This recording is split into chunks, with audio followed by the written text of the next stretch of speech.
ပြီးတော့ရှီရွန်က Greg ကိုဆေးပြစ်အဖြူရောင်ထုတ်တဲ့တစ်ပင်တွေရှိလားလို့မေးလိုက်ပါတယ်။ Greg ကမဟုတ်ဘူးအဲ့လိုမျိုးအရင်ကမကြားဘူးလို့ပြန်ဖြေလိုက်ပါတယ်။ရှီရွန်ကသူ့ကိုယ်သူတွေးလိုက်ပါတယ်။လက်စစ်အတွက်တခြားလက်ကပစ္စည်းကဖန်မဲ့ဒါပေမဲ့ဖန်ကတာချေခံနိုင်မယ်လို့ငါတန်တရားဝင်တယ်။ပြီးတော့ရှီရွန်က Greg ကိုသူတို့ကတတ်သူတစ်မျိုးလို့အမှတ်ထားတဲ့ကြောက်ဖန်ရှိလားလို့မေးလိုက်ပါတယ်။ရှီရွန်က Greg မှတ်မိအောင်ရှင်းပြဖို့စူးစမ်းခဲ့ပါတယ်။ Greg ကမင်းပြောတာကစက်ကူကြောက်တလင်းကိုဆိုလိုတာလားလို့မေးလိုက်ပါတယ်။ဟုတ်တယ်နည်းနည်းတော့ရှိတယ်ခဏလေးလာပြီးထူချလို့ငါတင်ထားတာတော့ရှိတယ်။ Greg ကစက်ကူကြောက်တလင်းကိုထုတ်လာတော့ရှီရွန်ကကင်ကြည့်ပြီးစက်ကူကြောက်တလင်းကိုလက်ကပစ္စည်းလုပ်ဖို့သုံးပါတယ်။ဒါကြောင့်ငါကလက်စီးတတူရရင်အတွက်လက်ကတခုလုပ်ဖို့သုံးနိုင်ပါတယ်။ဒါပေမဲ့အဲ့ဒါကိုဘယ်လိုပုံသွင်းရမလဲငါမသိဘူးလို့တွေးလိုက်ပါတယ်။ Greg ကရှုပ်ထွေးပြီးကလေးတွေဘယ်လိုတွေးလဲဆိုတာငါနားမလည်ဘူးလို့ပြောလိုက်ပါတယ်။ရှီရွန်ရဲ့ဖခင်ကရှီရွန်ကကလေးတယောက်လိုတွေးတယ်လို့ငါမထင်ဘူးလို့ပြန်ပြောလိုက်ပါတယ်။ပြီးတော့ရှီရွန်က Greg ကိုစက်ကူကြောက်တလင်းအကြီးကြီးတစ်ခုရှိလားလို့မေးလိုက်ပါတယ်။ Greg ကဂုံသွယ်ရေးဆောင်ကိုတွားရင်မင်းလိုအပ်တာရနိုင်တယ်လို့ပြောပြီးနေရာကိုရှင်းပြခဲ့ပါတယ်။သူက4000ရီယာနဲ့အကြီးတစ်ခုရနိုင်တယ်လို့ထပ်ပြောလိုက်ပါတယ်။ရှီရွန်ကအဲ့ဒီဈေးနဲ့ဆိုမိသားစုတစုကောင်းကောင်းမွန်မွန်စားတောက်နိုင်တယ်လို့တွေးလိုက်ပါတယ်။ဒါပေမဲ့သူ့ရဲ့ဖခင်က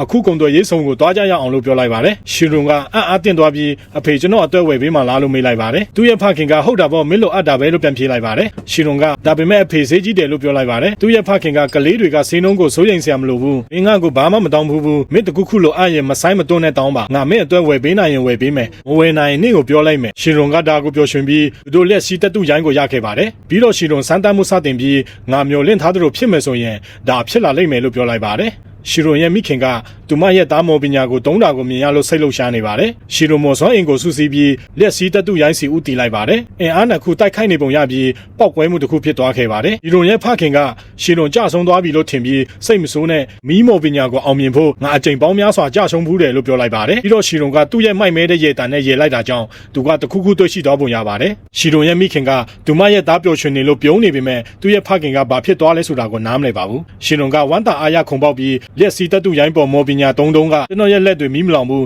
ဒါကြောင့်ကျွန်တော်မှရှိတဲ့မော်စွမ်းအင်မှာမီးညို့တာအပြင်တခြားကုန်တက်သည့်တွေလည်းရှိပါတယ်ဒါကြောင့်ကျွန်တော်စိတ်ကူးထားတဲ့နီလန်းတွေအားလုံးနဲ့မော်ပညာကိုအုံနိုင်တဲ့အလားအလာတစ်ခုဖြစ်နိုင်ပြီလို့စတင်ရှင်းပြခဲ့ပါတယ်နောက်ပိုင်းမှာရှီရွန်ကသူ့ရဲ့အခန်းထဲမှာထိုင်ပြီးလက်စစ်စွမ်းအင်ကိုသူထုတ်လွှတ်နိုင်တဲ့စွမ်းအင်အဖြစ်ပြောင်းဖို့မော်စွမ်းအင်ကိုဘယ်လိုသုံးရမလဲဆိုတာကိုတွေးနေလို့စိတ်ပြက်နေပါတယ်။ရှီရွန်တွေးပြီးမော်စွမ်းအင်ကိုပို့ပြီးလွတ်လပ်စွာသုံးချင်တယ်လို့ပြောလိုက်ပါတယ်။သူတနေရာမှာမားသွားတယ်လို့ခံစားနေရပါတယ်။ပြီးတော့သူပို့ပြီးအားစိုက်တွေးတောနေတော့ပြဿနာကိုသဘောပေါက်သွားပါတယ်။သူမော်စွမ်းအင်ကိုအမြဲတမ်းဆက်လုံးပုံစံနဲ့ထုတ်လို့ဆရာမလို့တော့ပါဘူး။သူကတခြားပုံစံနဲ့မြင်အောင်ကြည့်တော့အလုတ်ဖြစ်သွားပါတယ်။မော်စွမ်းအင်ကသူမြင်အောင်တဲ့အတိုင်းထွက်လာပါတယ်။ရှီရွန်ကသူ့ရဲ့တွေးရှိချက်အတဲ့အတွက်အရန်စိတ်လှုပ်ရှားပြီးအဲ့ဒီအကြောင်းကိုသူ့ညီမကိုတော့ပြောပေမဲ့သူမရဲ့အခန်းထဲမှာမတွေးခဲ့ပါဘူး။သူမရဲ့ပတ်တီးဖြီထားတာတွေကိုသူတတိပြုမိတော့သူအရန်စိုးရိမ်သွားပါတယ်။ရှီရွန်ကသူ့ရဲ့ညီမကိုမြစ်ကမ်းနားမှာတော့ရှာတော့သူမကိုအဲ့ဒီမှာအကုံလေ့ကျင့်နေတာကိုတွေ့ရှိခဲ့ပါတယ်။သူမရဲ့လေ့ကျင့်ရေးတုပ်ကအဲ့ဒီချိန်မှာကျိုးသွားပါတယ်။သူမရဲ့အကိုကိုမြင်တော့အမေရိကန်အားတင်းသွားပြီးမင်းဒီမှာဘာလုပ်နေတာလဲလို့မေးလိုက်ပါတယ်။ရှီရွန်ကမင်းအမြဲတမ်းငါ့ကိုအားပေးခဲ့လို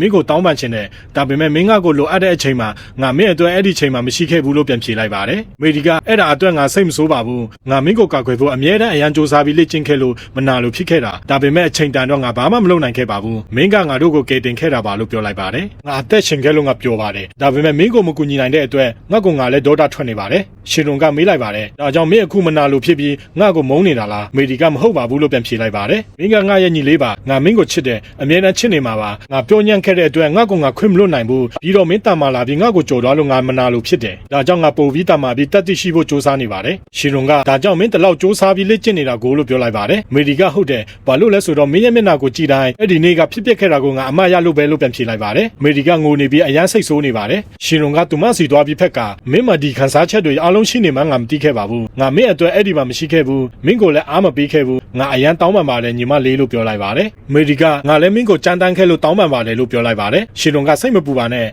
ဘာဖြစ်ဖြစ်မဆိုင်မတွန်းနဲ့ငါစီလာခဲ့ပါငါရှိသမျှအားလုံးနဲ့မင်းကိုအားပေးမယ်လို့ပြန်ပြောလိုက်ပါတယ်ရုတ်ကအနားမှာရက်နေပြီးမေဒီကသူမရဲ့အကိုကိုဘယ်လောက်ထိတင်းတင်းကြပ်ကြပ်ဖက်ထားလဲဆိုတာကိုဆက်ချုပ်ထွေးနေပါတယ်သူတို့နေအောင်ဖွင့်ဟဝန်ခံပြီးတဲ့နောက်ပိုင်းအဲ့ဒီလိုဖြစ်ခဲ့တာလို့ရှီရွန်ကပြန်တွေးမိပါတယ်အဲ့ဒီနေ့ကစပြီးမေဒီကသူ့စီကနေဝေးနေနိုင်ဖို့မပေါ်ပါဘူးနောက်ဆုံးမှရှီရွန်ကသူမကိုလှည့်ပြီးနင်းနင်းတတပြောလိုက်ပါတယ်မေဒီနဲ့နည်းနည်းနောက်ဆုတ်ပေးပါအောင်ဘာလို့လဲလို့သူမကမျက်နှာငယ်နဲ့မေးလိုက်ပါတယ်ငါရဲ့မော်ပညာကိုစမ်းသပ်ဖို့နေရာလိုတယ်လို့ရှင်းပြခဲ့ပါတယ်နည်းနည်းစိတ်ထိခိုက်သွားတဲ့မေဒီကငါမင်းကိုဆွဲထားမိလို့လားလို့မေးလိုက်ပါတယ်ရှီရွန်ကချက်ချင်းသူမကိုစိတ်ချစေပြီးမဟုတ်ပါဘူးဒါပေမဲ့နည်းနည်းဖယ်ပေးရင်ပို့ပြီးလွယ်လိမ့်မယ်လို့ပြောလိုက်ပါတယ်မလိုလာနဲ့မေဒီကဖယ်သွားပေမဲ့သူမမပျော်ရွှင်ဘူးဆိုတာထင်ရှားပါတယ်သူလိုအပ်တဲ့နေရာရတော့ရှီရွန်စမ်းသပ်မှုကိုစတင်ခဲ့ပါတယ်သူကသူ့ရဲ့မော်စွမ်းအင်ကိုသူလိုချင်တဲ့ပုံစံမျိုးနဲ့ဆန့်ကျင်နိုင်ကြောင်းတွေ့ရှိခဲ့ပါတယ်ဒါပေမဲ့အဲ့ဒါကသူ့ရဲ့မော်စွမ်းအားတိုးတက်လာတယ်လို့မဆို လိုဘူးဆိုတာကိုသူချက်ချင်းသဘောပေါက်သွားပါတယ်တကယ်တော့စွမ်းအင်တွေပြတ်နှံ့သွားတဲ့အခါပိုပြီးပါရှားပြီးတိတ်တီးမှုနဲတော့တာကြောင့်ပြင်ပအကြောင်းအရာတွေနဲ့အပြန်အလှန်တုံ့ပြန်နိုင်စွမ်းဆုံးရှုံးသွားပါတယ်